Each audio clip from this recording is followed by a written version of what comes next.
আমি আমার ছেলেটাকে আর পালবো না। আমি পালতে পারবি না, আমি যে গরিব, আমার ছেলেকে কোথাও দিয়ে আসবো আমি। কিরে জন্টু, তুই কোথায় যাচ্ছিস? হ্যাঁ, তুই কোথায় যাচ্ছিস?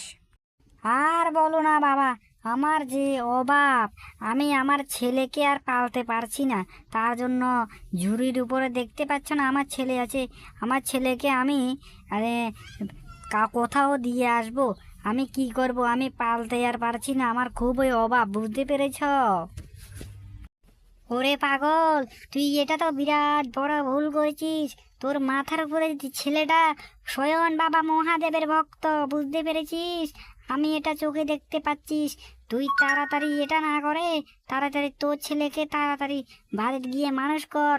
এটা স্বয়ং বাবা মহাদেবের ভক্ত, আমি বলে দিলাম। যদি তুই তোর ছেলেটাকে ফালাইয়ে দস, তুই ধ্বংস হয়ে যাবি, বুঝতে পেরেছিস?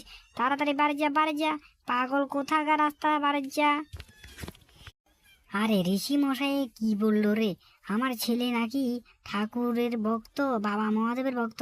তাহলে আমি আর এই কাজ করব না। আমি আমার ছেলেকে নিয়ে বাড়ি চলে যাচ্ছি।